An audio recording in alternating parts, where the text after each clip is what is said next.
his apartment. It was a surprise. Only gave it to me.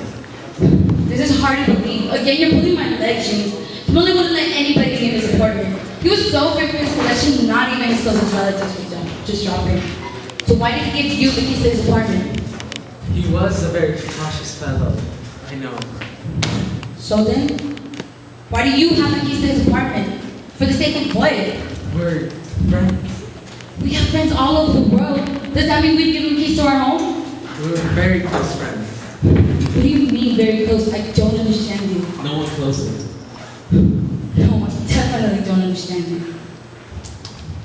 We're very close to each other. Closer than kin. What? Closer than kin? Closer.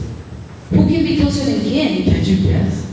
I was always certain that only a loved one can be closer than kin. For me, it's the accident. Very true, Max.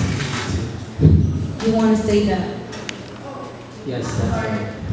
No, this is already too much for me going through. Yes, you understood me correctly. No, it can't be. No! Don't shout, Tanya. What's in the hide? He's no longer around. So you mean you're stolen word?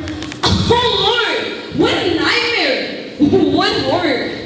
What shame! Don't shout, Tanya. We loved each other. Try to understand this. Love. You said love. Yes. You mean you were lovers? We loved each other. Why don't you want to understand this?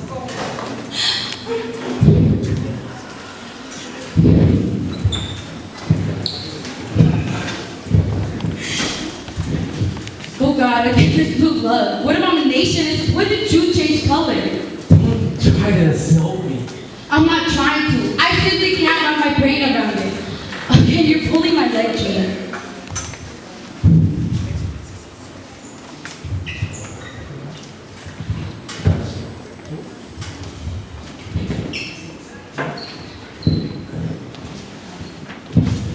I'm not lying. You don't have to believe me. Yes, you're lying. You're lying. Well, fine. Let's suppose I believe you. Let's suppose it's the truth. When did it start? Silent jumping on your feet. You remember when our father went to America after our wedding? To America. Yes, when he went there for the first time on business, remember? When was that? During the stagnation era, perhaps? Well then, what does America have to do with you and Smolin? Do you remember the stories you tell when you come back? Do you remember all kinds of nonsense? What we haven't been to since then? What's America to us? Still, you remember. You know, only his silly stories about the horror movies he saw remain in my memory.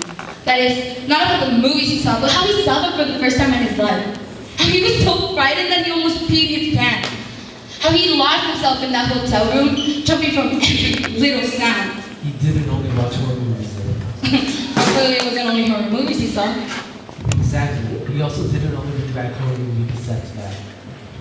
Cassettes. I don't remember anything about any cassettes.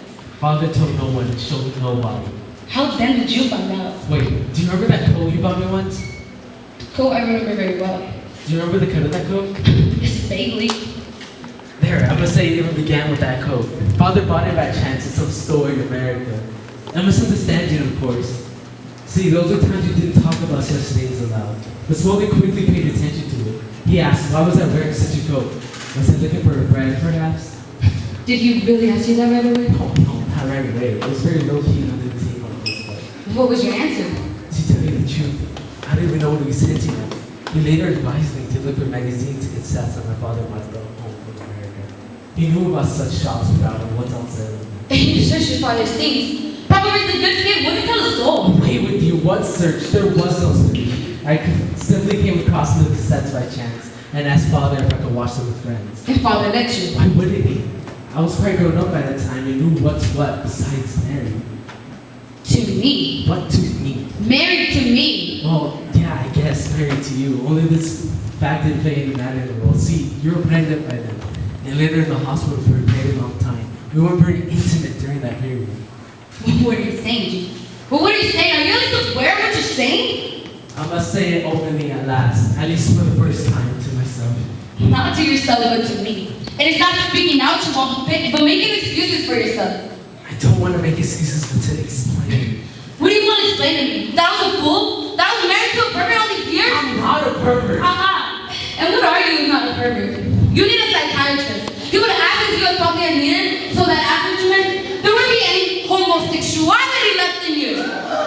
Don't forget, Smolder was a psychiatrist, a highly respected one too, by the way. Highly respected indeed. As crazy as this patient, a man is no one perfectly. A dead person that's even Don't you what? dare insult him! What do you mean? I should learn about him? Think of that the patient for making my husband abnormal? He didn't make me anything! He didn't. But didn't you say you didn't think of such things until you find for us consent? Yes, that's how it was. So you watch those cassettes. Very negatively influencing that you. Heck, there's no word for how disgusting. It's not the cassettes, no.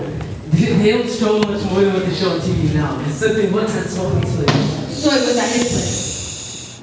No, it was just once. I went to his place to have a beer, and well, we drank and drank and drank, having fun, playing the movies 100 times. We didn't even know how the day passed.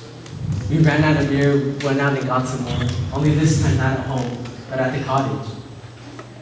Whose cottage? Ours, of course. You know this one that didn't have a cottage? Our old one, the one that burned down.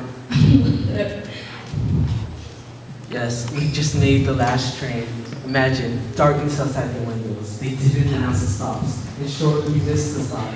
We got out of the next and ran back through the woods with a case of beer. Can you imagine? I can't imagine. No, I can't. You have a weak imagination. How we bolted back and ran and couldn't through our legs. It was both horrifying and funny. And all the time it seemed someone was chasing us. Now this I can imagine very well. You were never noted for your bravery, Eugene. When we got to the cottage, we saw that there was no one there.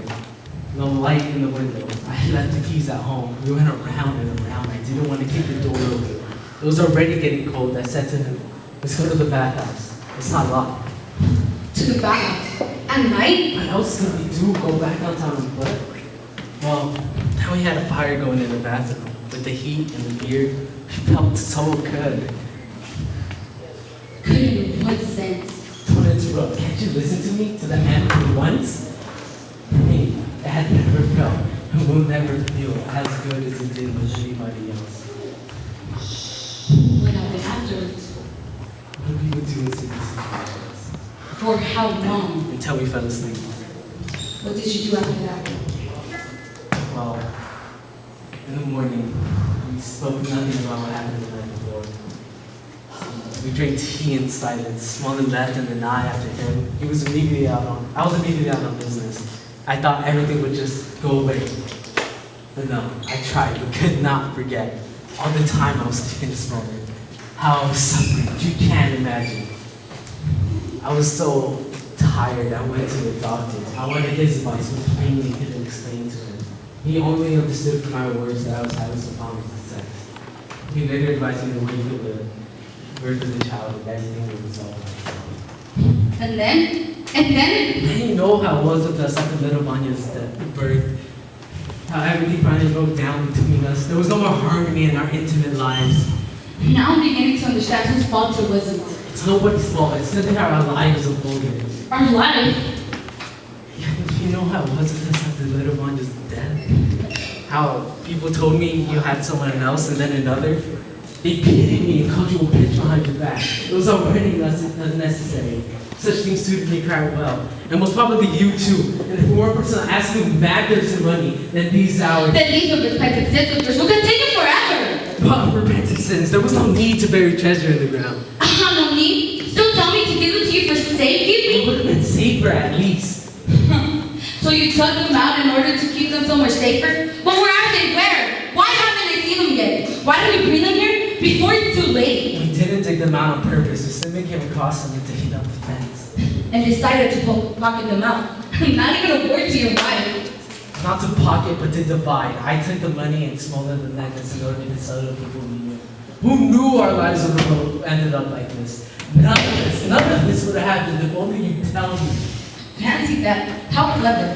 Tell you? I didn't even tell Alex when we were buried. Though rather, we're rather close enough. I told him that I was bringing money and documents in case of a divorce. Who cares why and who tried to fool Alex or Maddox? It's already too late. You can't set things right. See,